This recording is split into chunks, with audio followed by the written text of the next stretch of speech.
മിന്നുകെട്ട് ഭാഗം 11. രചന അവതരണം ദിവ്യരാജ്. അമ്മോ, ഇനിയും കഴിയുന്നില്ലേ എന്നെ അക്സെപ്റ്റ് ചെയ്യാൻ? അവളുടെ കവിളിലൂടെ പെരുവിരൽ കൊണ്ട് തഴുകി ഇസഹാക്ക്. ഒന്നും പറയാനാവാതെ മുഖം കുനിച്ചു നിന്നവളുടെ മുഖം കൈക്കുമ്പിളിൽ എടുത്തവൻ. പറയമ്മോ, എന്നെ ഒരിക്കലും സ്നേഹിക്കാൻ കഴിയില്ലേ നിനക്ക്? മൃദുവായി അവനത് ചോദിച്ചതും പിടയ്ക്കുന്ന മിഴികൾ അവനിലേക്ക് ഉയർന്നു. ഇച്ചായ, ഞാൻ അതേപ്പറ്റി അറിയില്ല. എനിക്ക് ഞാനൊന്നും അതേപ്പറ്റി ആലോചിച്ചിട്ടില്ല. ഉമിനീരിറക്കിക്കൊണ്ട് വാക്കുകൾ കൂട്ടിപ്പെറുക്കി അവളത് പറയവേ അവളുടെ വായ് പൊതിഞ്ഞു പിടിച്ചവൻ. എന്നെ ഇഷ്ടമല്ലാന്ന് പറയല്ലേ അമ്മു. എനിക്കിത് താങ്ങാനാവില്ല. ആദ്യം നീ ഈ പ്രൊപ്പോസൽ റിജക്റ്റ് ചെയ്തത് ഞാൻ അറിഞ്ഞപ്പോൾ തന്നെ തകർന്നു പോയതാ. നിന്നെ എന്നേക്കുമായി എനിക്ക് നഷ്ടപ്പെടുമോ എന്ന് കരുതി. പക്ഷേ മാതാവ് എൻ്റെ ഒപ്പമാ. അതല്ലേ നേരിട്ട് ഞാൻ നിന്റെ വീട്ടിലേക്ക് ആളെ അയച്ചപ്പോൾ നീ ഈ വിവാഹത്തിന് സമ്മതം അറിയിച്ചത്. അവൻ അവളുടെ മുഖമാകെ കണ്ണോടിച്ചു പറയവേ വല്ലാത്ത വേദന തോന്നി അമ്മാളുവിന്. എഡ്ഡിച്ചായൻ നിർബന്ധിച്ചിട്ടാ അന്ന് ഞാൻ ഈ വിവാഹത്തിന് സമ്മതിച്ചതെന്ന് ഇച്ചായനോട് എങ്ങനെ പറയാനാ? എൻ്റെ ദേവി, പേടിയാവാ. ഇതിപ്പോ കുരുക്കിൽ നിന്നും ഊരാ കുടുക്കിലേക്കാണല്ലോ പോകണത്. ഞാൻ എങ്ങനെ ഈ പ്രതിസന്ധി തരണം ചെയ്യണത്? എഡ്ഡിച്ചായനോടുള്ള അന്ധമായ പ്രണയത്തിന് മുകളിലാ അന്ന് എഡ്ഡിച്ചായൻ്റെ നിർബന്ധത്തിന് വഴങ്ങി ഈ വിവാഹത്തിന് സമ്മതം അറിയിച്ചത്. പക്ഷേ എഡ്ഡിച്ചായൻ ചതിക്കുകയായിരുന്നില്ലേ ഇച്ചായനെയും എന്നെയും? ഇനി ഒരിക്കലും എഡ്ഡിച്ചായനെ പഴയതുപോലെ മനസ്സ് തുറന്ന് സ്നേഹിക്കാൻ കഴിയില്ല. സ്വന്തം സഹോദരൻ പ്രണയിച്ച പെണ്ണിനെ സ്വന്തമാക്കാൻ മോഹിച്ചത് തെറ്റല്ലേ? അതും അയാളോട് പ്രതികാരം ചെയ്യാൻ? വീണ്ടും ആ പെൺകുട്ടിയെ അയാളുടെ ജീവിതത്തിലേക്ക് തന്നെ പറഞ്ഞു വിട്ടിട്ട് അയാളെ മനഃപൂർവ്വം ദ്രോഹിക്കാൻ നോക്കുന്നതും തെറ്റല്ലേ? ഞാനും തെറ്റുകാരി തന്നെ. പക്ഷേ എഡ്ഡിച്ചായൻ്റെ ശരിക്കുള്ള ഉദ്ദേശം എന്താണെന്ന് അറിയാൻ വൈകിപ്പോയി. അറിഞ്ഞിരുന്നെങ്കിൽ ഈ ചതിക്ക് കൂട്ടു നിൽക്കില്ലായിരുന്നു. പക്ഷേ ഇച്ചായൻ ഒരു പാവമാ. എന്നെ ജീവനെ പോലെ കരുതുക. ഞാൻ പ്രണയിച്ചത് അദ്ദേഹത്തിൻ്റെ അനുജനെയാണെന്നറിഞ്ഞാൽ, ഈ വിവാഹം അദ്ദേഹത്തെ ചതിക്കാനായിരുന്നു എന്നറിഞ്ഞാൽ തകർന്നു പോവില്ലേ? പുഴുത്ത പട്ടിയെപ്പോലെ എന്നെ ആട്ടിയകറ്റില്ലേ? അതുമാത്രമല്ല, അദ്ദേഹത്തിന് എന്നെ കൈപിടിച്ചേൽപ്പിച്ച അച്ഛൻ്റെ മനസ്സ് വേദനിക്കില്ലേ? തകർന്നു പോവില്ലേ ആ പാവം? ഓർക്കവേ ശരീരം തളരുന്ന പോലെ തോന്നി അവൾക്ക്. കണ്ണുകൾ നിറഞ്ഞു, കൈകാലുകൾ വിറയ്ക്കാൻ തുടങ്ങി. വല്ലാത്ത ഭയം വന്ന് മൂടുന്നത് അവൾ അറിഞ്ഞു. പൊന്നെ, കവളിൽ തട്ടി അവൻ വീണ്ടും വിളിക്കവേ ഞെട്ടിക്കൊണ്ട് അവനെ നോക്കി. ഇച്ചായ, പതിഞ്ഞ സ്വരത്തിൽ വിളി കേട്ടവൾ. എന്നെ വെറുപ്പാണോ അമ്മു നിനക്ക്? നിർബന്ധപൂർവം നിന്നെ കൊണ്ട് ഈ വിവാഹത്തിന് സമ്മതിപ്പിച്ചതിന്? അവനത് ചോദിക്കവേ ഇല്ലെന്ന് യാന്ത്രികമായി തലയാട്ടുമ്പോഴും, എനിക്ക് ഈ സ്നേഹം അനുഭവിക്കാൻ ഒരു അർഹതയുമില്ല ഇച്ചായ. ഞാൻ തെറ്റ് ചെയ്തവളാ. ഇച്ചായന് ചേർന്ന പെണ്ണല്ല ഞാൻ. അമ്മാള് ഓർക്കുകയായിരുന്നു. അലമുറയിടുന്ന ഹൃദയത്തെ അടക്കി നിർത്താൻ കഴിഞ്ഞില്ല അവൾക്ക്. വല്ലാതെ വേദന തോന്നി. അമ്മു, എന്താടാ എന്നോട് എന്തെങ്കിലും പറയാനുണ്ടോ നിനക്ക്? നെറുകിൽ തലോടിക്കൊണ്ട് ചോദിച്ചതും പിടപ്പോടെ മുഖമുയർത്തി അവനെ ഒന്ന് നോക്കി. ഈ സമയം അവൻ്റെ ഫോൺ റിങ് ചെയ്യാൻ തുടങ്ങി. അമ്മാളുവിൽ നിന്നും അകന്നു മാറിക്കൊണ്ട് ഇസഹാക്ക് വേഗം കോൾ അറ്റൻഡ് ചെയ്തു. അവർ ഫോണുമായി പുറത്തേക്ക് പോയതും അമ്മു ദീർഘമായൊന്ന് നിശ്വസിച്ചു. വല്ലാത്തൊരവസ്ഥയിലൂടെയാണ് കടന്നു പോകുന്നത്. എഡ്ഡിച്ചായൻ ശരിക്കും തന്നെ പെടുത്തിയിരിക്കുകയാണ്. ഓർക്കവേ ഉള്ളിലടക്കി പിടിച്ച ദുഃഖങ്ങളെല്ലാം കണ്ണുനീരായി പുറത്തേക്ക് വന്നു. പുറത്ത് ഇസഹാക്കിന്റെ ശബ്ദം കേട്ടതും വേഗം കണ്ണുകൾ തുടച്ചുകൊണ്ട് പുറത്തേക്കിറങ്ങി നടന്നു. എഡ്ഡിയുടെ റൂമിനടുത്തെത്തിയതും അവൻ അമ്മുവിനെയും പ്രതീക്ഷിച്ചെന്നോണം വാതിൽക്കൽ നിൽപ്പുണ്ടായിരുന്നു. അവനെ അന്നേരം അവിടെ കണ്ടതും വല്ലാത്ത ദേഷ്യം തോന്നി അമ്മുവിന്. കഴിഞ്ഞ ദിവസം വരെ താൻ പ്രാണനായി കണ്ടിരുന്നയാളാ. പക്ഷേ തന്നോട് ചെയ്ത ചതി, അത് എന്തോ ക്ഷമിക്കാൻ കഴിയാത്ത പോലെ. അവൾ അവനെ കണ്ടിട്ടും കാണാത്തതുപോലെ മുന്നോട്ട് പോവാൻ തുടങ്ങി. അത് കണ്ടതും ദേഷ്യത്തോടെ അമ്മുവിൻ്റെ അടുത്തേക്ക് പാഞ്ഞു ചെന്ന് അവളുടെ കയ്യിൽ പിടിച്ചു വലിച്ചുകൊണ്ട് റൂമിലേക്ക് നടക്കാൻ തുടങ്ങി എഡ്ഡി. എഡ്ഡിച്ചായ, വിട്, എന്നെ തൊടരുത്, എനിക്ക് പോണം, എന്നെ വിട്, അവൻ്റെ കൈകൾ വിടുവിക്കാൻ വേണ്ടി നോക്കിക്കൊണ്ട് പറഞ്ഞവൾ. അടങ്ങി നിൽക്കുക അമ്മാളു. പറയുന്നതിനൊപ്പം അവളെ വലിച്ചിഴച്ച് അകത്തേക്ക് കൊണ്ടുപോയി വാതിലടച്ച് കുറ്റിയിട്ടു. എന്തിനാ എന്തിനാ എന്നെ ഇവിടേക്ക് കൊണ്ടുവന്നത്? അമ്മു ദേഷ്യത്തോട് ചോദിച്ചു. അവളുടെ കരഞ്ഞു കലങ്ങിയ കണ്ണുകളും വിറകൊള്ളുന്ന ചുണ്ടുകളും ചുവന്നു തൊടുത്ത മുഖവും വല്ലാത്തൊരാവേശത്തോടെ കണ്ടുനിന്നു എഡ്ഡി. താൻ ഒരുപാട് പെണ്ണുങ്ങളെ കണ്ടിട്ടുള്ളതാ. പക്ഷേ ഇവളെ പോലൊരുത്തി, ഉഫ്, വികാര വിചാരങ്ങളെ സ്വയം നിയന്ത്രിക്കാൻ കഴിയാത്തത് അവൻ അറിഞ്ഞു. ആരോ ആരോട് ചോദിച്ചിട്ടാ നീ കോളേജിൽ ചേർന്നത്? രൂക്ഷമായി അവളെ നോക്കി. അതിന് മറുപടി പറയാതെ നിന്നവളുടെ മുഖം പിടിച്ചുയർത്തിക്കൊണ്ട് വീണ്ടും തുടർന്നു. പറയടി, ആരോട് ചോദിച്ചിട്ടാ നീ അയാൾക്കൊപ്പം പോയതെന്ന്? നിന്നോട് ഞാൻ പലതവണ പറഞ്ഞതാ അയാൾ നിന്റെ ദേഹത്ത് തൊടാൻ അനുവദിക്കരുതെന്ന്. എന്നിട്ടും നീ. പറഞ്ഞു നിർത്തിക്കൊണ്ട് അവളെ രൂക്ഷമായി നോക്കി. അയാൾ എൻ്റെ ഭർത്താവാ. ഞാൻ അയാൾ പറയുന്നതല്ലേ അനുസരിക്കേണ്ടത്? എൻ്റെ ശരീരത്തിൽ അയാൾ തൊടുന്നെങ്കിൽ അത് അയാളുടെ അവകാശമാ. ഉള്ളിൽ അവനോട് തോന്നിയ ദേഷ്യവും സങ്കടവും ഒക്കെയായിരുന്നു അവളുടെ ആ പ്രതിഷേധം. അവൾ പറയുന്നത് കേട്ട് എഡ്ഡിയുടെ ദേഷ്യം അതിൻ്റെ ഉച്ചസ്ഥായിയിൽ എത്തിയിരുന്നു. പല്ല് ഞെരിച്ച് കോപം അടക്കി പിടിച്ചുകൊണ്ട് സ്വയം നിയന്ത്രിക്കാൻ ശ്രമിച്ചവൻ. ആണോ? അപ്പോൾ ഞാൻ ആരാടി നിനക്ക്? അവൻ ഒച്ചയെടുത്തു. ഒന്നും പറയാതെ മുഖം താഴ്ത്തി നിന്നു വീണ്ടും. കുറച്ചുനേരം രണ്ടുപേർക്കിടയിലും മൗനം തളം കെട്ടി. അമ്മു, ശബ്ദം താഴ്ത്തി വീണ്ടും വിളിച്ചു. ഒരു നോട്ടം കൊണ്ട് പോലും മറുപടി കൊടുത്തില്ല. മുഖം കുനിച്ച് തന്നെ നിന്നവൾ. അങ്ങനെയല്ലേ ഇച്ചായൻ എന്നെ വിളിക്കുന്നത്? ഇനി മുതൽ ഞാനും അങ്ങനെ വിളിക്കട്ടെ? ശബ്ദം താഴ്ത്തി എഡ്ഡി അത് ചോദിച്ചതും ആദ്യമായി ആ പേരിനോട് പോലും വെറുപ്പ് തോന്നി. വേണ്ട, നിങ്ങൾ എന്നെ അങ്ങനെ വിളിക്കണ്ട. അതെനിക്ക് ഇഷ്ടമല്ല. ഒറ്റയടിക്ക് പറഞ്ഞവളെ കൂർപ്പിച്ചു നോക്കി എഡ്ഡി. അതെന്താ അമ്മാളോ അങ്ങനെ? നീ പ്രണയിക്കുന്നത് എന്നെയല്ലേ? പിന്നെന്താ ഞാനങ്ങനെ വിളിച്ചാൽ? ദേഷ്യം നിറഞ്ഞിരുന്നു അവൻ്റെ കണ്ണുകളിൽ.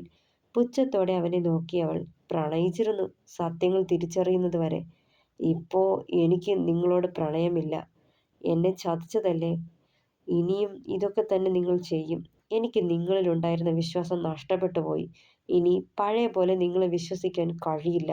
കണ്ണുകൾ നിറച്ച് അവളത് പറയുമ്പോൾ എഡ്ഡിയുടെ കോപം അതിരു കടന്നു. വലിച്ചവളെ ചുമരിലേക്ക് ചേർത്ത് നിർത്തിയവൻ. ദേ, ഞാൻ പറഞ്ഞു, എനിക്ക് നിന്റെ പ്രാണനാന്ന്. നീയില്ലാതെ പറ്റില്ലാന്ന്. എന്നെ എന്നെ ഉപേക്ഷിച്ച് പോവാന്ന് നീ കരുതണ്ട. വല്ലാത്തൊരു ഭാവത്തോടെ അവളിലേക്ക് മുഖമടുപ്പിച്ചു. അമ്മാളു മുഖം വെട്ടിത്തിരിച്ചു. തൻ്റെ മുഖത്തേൽക്കുന്ന അവൻ്റെ ശ്വാസത്തോട് പോലും അറപ്പ് തോന്നിപ്പോയി. താൻ ഏറെ ഇഷ്ടപ്പെട്ടിരുന്ന അവൻ്റെ പെർഫ്യൂമിൻ്റെ ഗന്ധം അവളെ ശ്വാസം മുട്ടിച്ചു. ഒരു ദിവസം കൊണ്ട് പ്രാണനെ പോലെ സ്നേഹിച്ച മനുഷ്യനെ ഇത്രയും വെറുക്കാൻ കഴിയോ? എന്തുകൊണ്ടാ എനിക്ക് ഇങ്ങനെയൊക്കെ തോന്നുന്നേ? അവൾ ഓർത്തു. ശരിയാ നീ പറഞ്ഞത്. നിന്നെ ഞാൻ ചതിക്കാൻ വേണ്ടിയാ പ്രണയിച്ചത്, അല്ല പ്രണയം നടിച്ചത്. അന്ന് എനിക്കൊരു ലക്ഷ്യം മാത്രമേ ഉണ്ടായിരുന്നുള്ളൂ, ഇച്ചായനെ വേദനിപ്പിക്കണം. അതിന് അയാൾ പ്രാണനെ പോലെ സ്നേഹിച്ച പെണ്ണിനെ പ്രണയം നടിച്ച് എൻ്റേതാക്കണം. ആവശ്യം കഴിഞ്ഞ് ഉപേക്ഷിച്ച് കളയണം. ഞാൻ തിന്നുപേക്ഷിച്ച എച്ചിൽ അയാൾ തിന്നാ മതിയെന്ന് തോന്നി. അതിനുവേണ്ടി മാത്രം. എഡ്ഡി അത് പറയുമ്പോൾ കേട്ടതിൻ്റെ നടുക്കത്തിൽ കണ്ണുകൾ മിഴിഞ്ഞു അവളുടെ. ഒരു നിമിഷം തനിക്ക് ചുറ്റും ശൂന്യത മാത്രമായിരുന്നു. ഹൃദയം രണ്ടായി പിളർന്ന പോലെ വേദനിച്ചു. പക്ഷേ ഇപ്പോ അങ്ങനെയല്ല അമ്മാളോ. എനിക്ക് നീ വേണം. എന്നും നീ എന്നോടൊപ്പം വേണം. ഈ ജീവിതകാലം മുഴുവൻ നിന്നെ ഞാൻ അത്രയ്ക്ക് സ്നേഹിക്കുന്നുണ്ട്. ആർക്കും വിട്ടുകൊടുക്കില്ല. ഭ്രാന്തമായി പുലമ്പിക്കൊണ്ട് അവളെ മുറുകെ പുണർന്നതും അവനെ ബലമായി തടഞ്ഞു അവൾ. വേണ്ട, തൊടരുത്, തൊടരുത് എന്നെ. ചതിയന, ചതിയൻ. എന്നെ എന്നെ ചതിച്ചൂല്ലേ? എന്ത് തെറ്റാ ഞാൻ ചെയ്തത്? എന്തിനാ എന്നോട്? നേർത്ത നാദത്തോടെ വാക്കുകൾ കൂട്ടിപ്പെറുക്കി പറഞ്ഞുകൊണ്ട് നിലത്തേക്ക് ഊർന്നിരുന്ന് കരയാൻ തുടങ്ങിയവൾ. അമ്മാളു, ഞാൻ ഞാൻ നിന്നെ ചതിച്ചില്ല. Believe me. എനിക്ക് നിന്നെ വേണം. പ്ലീസ്, 3 മാസം ഒന്ന് കഴിഞ്ഞോട്ടെ. എനിക്ക് വേണം. എനിക്ക് നിന്നെ എൻ്റെ സ്വന്തമാക്കണം. വീണ്ടും പറഞ്ഞതും ദേഷ്യത്തോടെ അവനെ നോക്കിയവൾ. ഇല്ല, എനിക്ക് ജീവനെടുത്തോളം കാലം നിങ്ങൾ എൻ്റെ സ്വന്തമാക്കില്ല. മരിക്കും ഞാൻ. പക്ഷേ സ്വന്തം ചോരയെ ചതിക്കാൻ വേണ്ടി ഇത്രയും ഹീനമായ പ്രവൃത്തി ചെയ്ത നിങ്ങളെ എനിക്ക് വെറുപ്പാ. എൻ്റെ കൺമുന്നിൽ പോലും വരരുത്. ദേഷ്യത്തോടെ തുള്ളി വിറച്ച് അവനെ നോക്കി. അത്രയും പറഞ്ഞിട്ട് പുറത്തേക്ക് പാഞ്ഞുപോയി. അമ്മാളു, അമ്മാളു, പിന്നിലേക്ക് വിളിച്ചുകൊണ്ട് പിന്നാലെ പോയെങ്കിലും അവൾ അവന് ചെവി കൊടുത്തില്ല. നേരെ ഗാർഡനിലേക്കാണ് പോയത്. വല്ലാത്തൊരു മാനസികാവസ്ഥയിലായിരുന്നു അമ്മാളു. എഡ്ഡിയോട് ഭയവും വെറുപ്പും ദേഷ്യവും ഒക്കെ തോന്നി. എന്തും സഹിക്കാം. പക്ഷെ ഒരാളെ സ്നേഹം നടിച്ച് വഞ്ചിക്കുന്നത് ഏറ്റവും വലിയ വേദനയാണ്. അതറിയുന്ന നിമിഷം സ്നേഹിച്ചതിലുമേറെ അയാളെ നമ്മൾ വെറുത്തു പോവും. പൊട്ടിക്കരച്ചിൽ അമർത്തി പിടിച്ചുകൊണ്ട് ചിന്തിച്ച ഒരു കണക്കിന് താനും അതല്ലേ ഇച്ചായനോട് ചെയ്യുന്നത്? സ്നേഹം നടിക്കുകയല്ലേ ആ പാവത്തോട്? വേണ്ട, ഞാൻ ഞാൻ ഇനി ഇവിടെ നിൽക്കാൻ പാടില്ല. ഞാനിവിടെ നിൽക്കുന്ന ഓരോ നിമിഷവും ആ പാവത്തിന് പ്രതീക്ഷ കൊടുത്ത് ചതിക്കുക ചെയ്യുന്നത്. പോണം. എന്നെ പ്രാണനെ പോലെ സ്നേഹിക്കുന്ന കുറ്റബോധവും പേറി എനിക്കിവിടെ ജീവിക്കണ്ട. എന്തൊക്കെയോ തീരുമാനിച്ചുറപ്പിച്ച പോലെ കണ്ണുകൾ അമർത്തി തുടച്ചതും ഇസഹാക്കിന്റെ കരങ്ങൾ അവളുടെ വയറിലൂടെ ചുറ്റപ്പെട്ടു. അവന്റെ താടിരോമങ്ങൾ തോളിൽ പതിഞ്ഞു. കഴുത്തിൽ അവന്റെ അധരങ്ങൾ മൃദുവായി പതിഞ്ഞതും വല്ലാത്തൊരു പിടപ്പോടെ തിരിഞ്ഞു നോക്കി. ചിരിയോടെ കണ്ണുകൾ ചിമ്മിക്കൊണ്ട് അവളെ നോക്കുന്നവനെ കാണെ കുറ്റബോധം തോന്നി അമ്മുവിന്. കണ്ണുകൾ നിറഞ്ഞു, ചുണ്ടുകൾ വിറകൊണ്ടു, മുഖം ചുവന്നു, ഏങ്ങലടികൾ പുറത്തേക്ക് വന്നു. കരച്ചിലമർത്താൻ കഴിയാതെ അമ്മാളുവിന്റെ നേർത്ത ഏങ്ങലടികൾ പുറത്തേക്ക് വന്നു. ഇതെല്ലാം കണ്ടു നിന്നവൻ കാര്യം മനസ്സിലാവാതെ അവളെ നെഞ്ചിലേക്ക് അണച്ചുപിടിച്ചു. അമ്മു, എന്തു പറ്റിയടാ? എന്നത്തിനാ പൊന്നെ ഇപ്പൊ കരയുന്നേ? അവനത് ചോദിച്ചതും ആർത്ത് കരയാൻ തുടങ്ങി അവൾ. അവന്റെ നെഞ്ചിനെ നനച്ചുകൊണ്ടൊഴുകിയ കണ്ണുനീർ കണങ്ങൾ കാണെ വല്ലായ്മ തോന്നി ഇസഹാക്കിന്. അവളെ തനിക്ക് അഭിമുഖമായി പിടിച്ചു നിർത്തി ഇസഹാക്ക്. അമ്മു, എന്നാടാ? എന്നത്തിനാ നീ കരയുന്നേ? വീണ്ടും അവൻ ആധിയോടെ തിരക്കി. ഇച്ഛായ, ഞാൻ തിരികെ പൊയ്ക്കോട്ടെ. എനിക്ക് ഇവിടെ വയ്യ, കഴിയണില്ല. ഞാൻ പോവാ. അച്ഛയുടെ അടുത്തേക്ക് കരച്ചിലടങ്ങാതെ പറഞ്ഞു. അത് കേട്ടതും അവന്റെ മുഖം ചുളിഞ്ഞു. ഇപ്പോ അങ്ങനെ തോന്നാനായിട്ട് എന്നതാ ഉണ്ടായേ? ആരേലും നിന്നെ ചീത്ത പറയോ വഴക്കിടുവോ മറ്റോ ചെയ്തോ? നെറുകിൽ തലോടിക്കൊണ്ട് ചെറിയ കുഞ്ഞിനോടെന്ന പോലെ ചോദിച്ചു. ഇല്ല എന്ന് തലയാട്ടി അമ്മാളു. പിന്നെ എന്നതാ പൊന്നെ? അച്ഛയെ കാണാൻ തോന്നിയോ നിനക്ക്? അവളെ വീണ്ടും ചേർത്ത് പിടിച്ചു. ഒന്നും മിണ്ടിയില്ല അവൾ. നമുക്ക് നാളെ തന്നെ ചെന്ന് നിന്റെ അച്ഛയെ കണ്ട് തിരികെ വരാം. എന്നാ, അത് മതിയോ? ഞാൻ ഞാൻ ഇനി തിരികെ വരണില്ല ഇച്ചായ. അവളത് പറഞ്ഞതും ഞെട്ടലോടെ അവളെ നോക്കി ഇസഹാക്ക്. അമ്മു, എന്നാടാ ഉണ്ടായേ? നീ എന്നിൽ നിന്നും എന്തോ മറയ്ക്കുന്നുണ്ടോ? അവളുടെ കവിളിൽ തഴുകിക്കൊണ്ട് ചോദിച്ചു. സത്യങ്ങളെല്ലാം ഇച്ചായനോട് പറഞ്ഞാലോ? ഇച്ചായൻ എന്ത് ശിക്ഷ തന്നാലും സ്വീകരിച്ചോളാം ഞാൻ. വയ്യ ഇങ്ങനെ നീറി നീറി ജീവിക്കാൻ. ഇനിയും ഇങ്ങനെ കഴിയില്ല എനിക്ക്. ഇച്ചായൻ ഇവിടെ നിറക്കി വിട്ടാലും പോവാൻ ഞാൻ തയ്യാറാ. ഈ പാവത്തിനെ ചതിക്കാൻ കഴിയില്ല എനിക്ക്, ഓർത്തു അവൾ. അമ്മു, എന്നാടാ? എന്നാ ആലോചിക്കുന്നേ? അവന്റെ ശബ്ദം കേട്ടതും ചിന്തകൾ വിട്ട് പുറത്തേക്ക് വന്നിരുന്നവൾ. ഇച്ഛായ, എനിക്ക് കുറേ സംസാരിക്കാനുണ്ട്. അവന്റെ മുഖത്തേക്ക് തന്നെ നോക്കി പറഞ്ഞു അമ്മു. പറഞ്ഞു. അമ്മുവിന് പറയാനുള്ളതെല്ലാം പറഞ്ഞു. ചെറുചിരിയോടെ പറഞ്ഞു ഇസഹാക്ക്. ഇച്ഛായ, അത് ഞാൻ ഇച്ഛയൻ എന്നെ വിവാഹം കഴിക്കുന്നതിന് മുന്നേ ഞാൻ ഒരാളെ ഇഷ്ടപ്പെട്ടിരുന്നു. ഭയം കാരണം വിക്കി വിക്കി പറഞ്ഞു നിർത്തി. അവന്റെ മുഖത്തേക്ക് ഒന്ന് നോക്കിയതും ചെറുചിരിയായിരുന്നു അമ്പരപ്പാണ് തോന്നിയത് അവൾക്കന്നേരം. ഇതാണോ വലിയ കാര്യം? ഇതൊക്കെ എല്ലാവരുടെ ജീവിതത്തിലും ഉണ്ടാവുന്ന കാര്യമല്ലേ പൊന്നെ? പഠിക്കുന്ന സമയത്തോ അല്ലാതെയോ ഒക്കെ പ്രണയം തോന്നുക സ്വാഭാവികം. അങ്ങനെ തോന്നിയില്ല എങ്കിലേ പ്രശ്നമുള്ള പെണ്ണെ. പുഞ്ചിരിയോടെ പറഞ്ഞുകൊണ്ട് അവളുടെ ഇരുതോളിലും കൈ നീട്ടിവെച്ച് അവളുടെ മുഖത്തേക്ക് തന്നെ നോക്കി. ഇച്ചായ, അതല്ല. അയാൾ ആരെന്നറിഞ്ഞാൽ പകപ്പോടെ പറയാൻ തുടങ്ങിയതും ഇച്ചായനൊരു കോൾ ഉണ്ടേ. ഒഫീഷ്യൽ കോളാ. ദേ ഹോൾഡ് ചെയ്യുന്നുണ്ട്. എഡ്ഡി അവിടേക്ക് പാഞ്ഞു വന്നു പറഞ്ഞുകൊണ്ട് ഫോൺ അവനെ ഏൽപ്പിച്ചു. ഇസഹാക്ക് വേഗം ഫോൺ വാങ്ങി. അപ്പോഴേക്കും കോൾ കട്ടായിരുന്നു. വീണ്ടും അതേ നമ്പറിൽ ട്രൈ ചെയ്തുകൊണ്ട് ദൂരേക്ക് മാറി നിന്നു. കോൾ ബിസി ടൂൺ കേട്ടുകൊണ്ടിരുന്നു. ആരുമായോ സംസാരിക്കുന്നതാവും എന്ന് കരുതി വീണ്ടും ട്രൈ ചെയ്തു. ഈ സമയം എഡ്ഡി അമ്മാളുവിനെ രൂക്ഷമായി നോക്കി. നീ എന്തിനുള്ള പുറപ്പാടാ അമ്മു? സത്യങ്ങളെല്ലാം ഇച്ചായൻ അറിഞ്ഞാൽ എന്താ ഉണ്ടാവുക എന്ന് ചിന്തിച്ചോ നീ? പല്ല് ഞെരിച്ചുകൊണ്ട് അവൾക്ക് കേൾക്കാൻ മാത്രം പാകത്തിന് പറഞ്ഞു. അവളുടെ കൈത്തണ്ടയിൽ മുറുകെ പിടിച്ചു. ഇടയ്ക്ക് ഇസഹാക്കിനെ നോക്കുമ്പോൾ ഫോണിൽ തന്നെയാണെന്ന് കണ്ടതും വീണ്ടും അവൾക്ക് നേരെ തിരിഞ്ഞു. എനിക്കിനിയും വയ്യ എട്ടിച്ചായ ആ മനുഷ്യനെ ചതിക്കാൻ. എല്ലാം തുറന്നു പറഞ്ഞു കഴിഞ്ഞ് ഞാൻ പൊയ്ക്കോളാം. ആരും എന്നെ തേടി വരാതിരുന്നാൽ മതി, കൈകൂപ്പിക്കൊണ്ട് യാചനയോടെ പറഞ്ഞവൾ. അവൾ പറയുന്നത് കേട്ട് എട്ടിക്ക് ദേഷ്യം അരിച്ചു കയറി. കണ്ണുകൾ ചുവന്ന് മുഖം വലിഞ്ഞു മുറുകി അവൻ്റെ. എല്ലാം പറഞ്ഞു കഴിഞ്ഞു പൊടിയും തട്ടി നീയങ്ങ് പോവും. പക്ഷേ എന്നെക്കുറിച്ച് നീ ചിന്തിച്ചോ? എനിക്ക് ഈ വീട്ടിലെ സ്ഥാനം എന്നേക്കുമായി നഷ്ടപ്പെടും. എല്ലാവരും എന്നെ ആട്ടി അകറ്റും. ഇപ്പോൾ എനിക്കുള്ള ജോലി പോലും നഷ്ടപ്പെടും. ഈ വീട് വിട്ട് തെരുവിലേക്ക് ഇറങ്ങേണ്ടി വരും. അതെന്താ നീ ഓർക്കാത്തത്?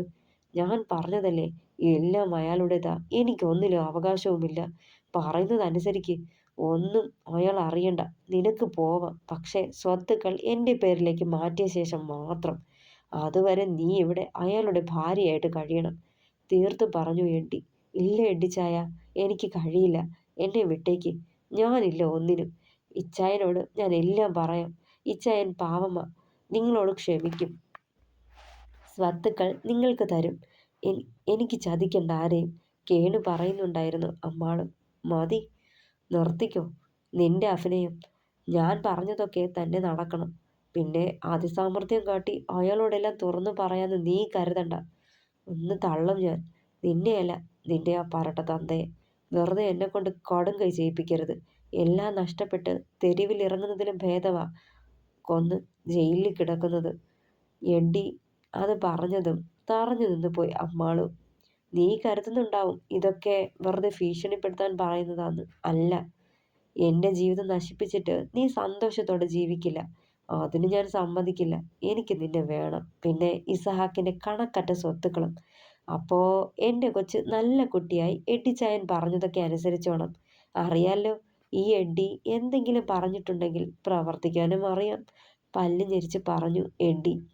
എഡ്ഡിയുടെ വാക്കുകൾ കേട്ട് മരവിച്ച പോലെ നിന്നു അമ്മാളും. തനിക്കിനി ഒരിക്കലും ഈ ഊരാക്കുടുക്കിൽ നിന്നും രക്ഷപ്പെട്ടു പോവാൻ കഴിയില്ലെന്ന് അവൾ അറിയുകയായിരുന്നു. ഭയവും ദുഃഖവും നിസ്സഹായതയും വന്നു മൂടി അവളിൽ. കണ്ണുകൾ ധാരധാരയെ ഒഴുകാൻ തുടങ്ങി. അടുത്ത് കണ്ട കാൽബെഞ്ചിൽ ഇരുന്നു കൊണ്ട് അച്ചയുടെ മുഖമോർത്തു.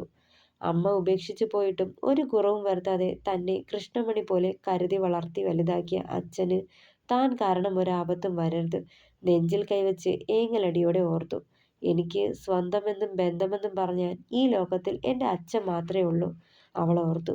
അപ്പോൾ അമ്മാളു 3 മാസത്തിനുള്ളിൽ എന്തെങ്കിലും കുഞ്ഞു പ്രശ്നമുണ്ടാക്കി ഇച്ചായനോട് പിണങ്ങി മോള് കുരിശുമറ്റം വിടണം. പിന്നെ ഒരു 3 മാസത്തെ കാത്തിരിപ്പ്. അത് കഴിഞ്ഞ് ഞാൻ പറഞ്ഞിരുന്ന പോലെ നിങ്ങളുടെ ഡിവോഴ്സ്. അത് കഴിഞ്ഞാലുടൻ ഈ സുന്ദരി പെണ്ണിനെ നിന്റെ എഡ്ഡിച്ചായൻ ഇവിടേക്ക് തന്നെ കൊണ്ടുവരും, എൻ്റെ പെണ്ണായി. അന്ന് അത് കണ്ട് എൻ്റെ ഇച്ചായൻ എന്ന് പറയുന്നവൻ നീറി നീറി ചങ്ക് പൊട്ടി മാനസമൈനെ വഴി നടക്കും, ഒരു ഭ്രാന്തനെ പോലെ. വല്ലാത്തൊരു വൈരാഗ്യഭാവത്തോടെ എഡ്ഡി അത് പറയുമ്പോൾ കണ്ണുകൾ തറഞ്ഞത് ഒന്നും അറിയാതെ ഫോണിൽ സംസാരിക്കുന്നവനിലാണ്. ആ നിമിഷം അവനോട് വല്ലാത്ത സഹതാപം തോന്നിയ അവൾക്ക്. എഡ്ഡിയെപ്പോലൊരു ചെകുത്താന്റെ സഹോദരനായി പിറന്നതിനെ ഓർത്ത്. ദുഷ്ടനാ നിങ്ങൾ, സ്വന്തം കൂടപ്പിറപ്പിനെ പോലും ശത്രുവായി കരുതുന്നവൻ. നിന്നെ പോലൊരു നികൃഷ്ട ജീവിയാണല്ലോ ഇത്രയും നാൾ ഞാൻ മനസ്സിൽ കൊണ്ട് നടന്നതെന്ന് ഓർക്കുമ്പോൾ വെറുപ്പ് തോന്നാം എന്നോട് തന്നെ. ഉള്ളിലൊതുക്കിയ കോപം മുഴുവൻ വാക്കുകളായി പുറത്തേക്ക് വന്നു. അതൊരു പരിഹാസ ചിരിയോടെ കേട്ടുനിന്നു എഡ്ഡി. നീ എന്താ പറഞ്ഞത്? നീ എന്നെ നിന്റെ പെണ്ണായി ഇവിടേക്ക് കൊണ്ടുവരുമെന്നോ? ഒരിക്കലുമില്ല. അങ്ങനെ നിന്റെ പെണ്ണായി ജീവിക്കുന്നതിലും ഭേദം മരിക്കുന്നതാ. ഞാൻ കാരണം ഇച്ചായൻ ദുഃഖിക്കേണ്ടി വരില്ല. രൂക്ഷമായി എഡ്ഡിയെ ഒന്ന് നോക്കിക്കൊണ്ട് പറഞ്ഞു അവൾ.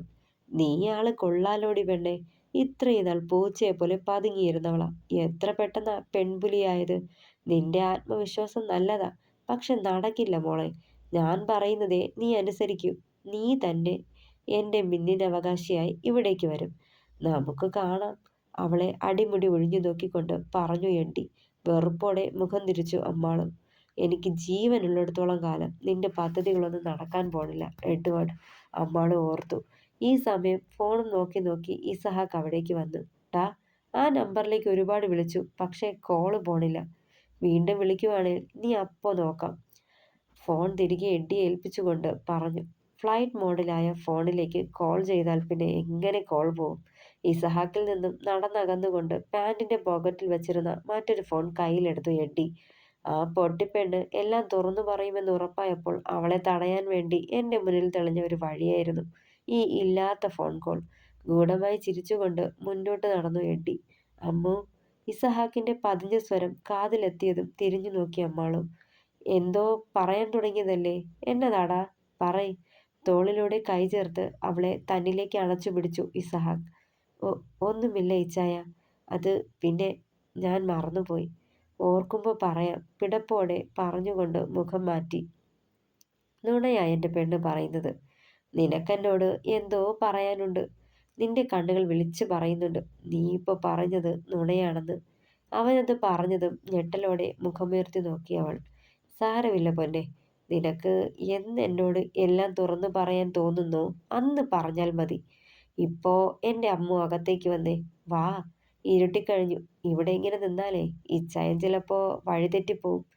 കള്ളച്ചിരിയോടെ പറഞ്ഞുകൊണ്ട് മിഴിച്ചു നിൽക്കുന്ന പെണ്ണിനെ നെഞ്ചിലേക്ക് വലിച്ചിട്ടിരുന്നു ഇസഹാക്ക്. തുടരും. അപ്പോൾ അഭിപ്രായങ്ങൾ പറയണേ. കഥ ഇഷ്ടമായാൽ ഷെയർ ചെയ്യുക, സപ്പോർട്ട് ചെയ്യുക, ഹൈപ്പ് ചെയ്യുക. Thank you.